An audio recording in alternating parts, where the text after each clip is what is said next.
Apollo 10.5, a space-age adventure, out on Netflix, new film by Richard Linklater, this time an animated film done mostly with the rotoscoping technique, which is essentially shooting live action and then tracing that onto the animation world.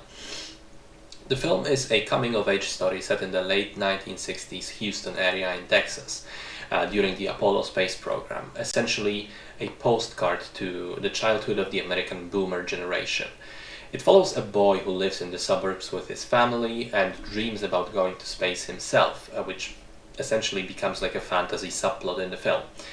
All the while, he is experiencing and relating to us all the everyday, regular aspects of the culture of that time and place. The music, the childhood pastimes, the behavior of his siblings and parents, the TV shows which were popular at the time. It's sort of an unhurried story, focusing much more on the atmosphere rather than the plot.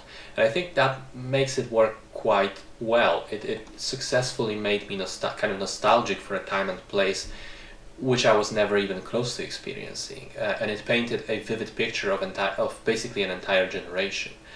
At the same time, it manages to be a sweet love letter to the Apollo space program and NASA, the many people who made landing on the moon possible. And as someone fascinated by space, this was right up my alley. I like the animation style. I think it successfully marries the realistic movements and characters achieved by rotoscoping with a more traditional animated hand-drawn backgrounds and environments, which were done with more usual techniques.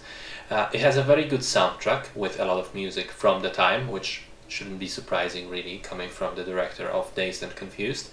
Voice acting is great, there's a lot of heart and humor in here.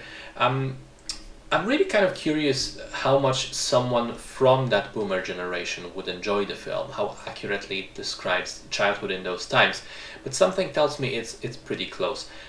For me personally, the film was a really cool time travel trip into a world that I will never get to experience but would very much like to. And that ability to transport you, I think, is a sign of good art.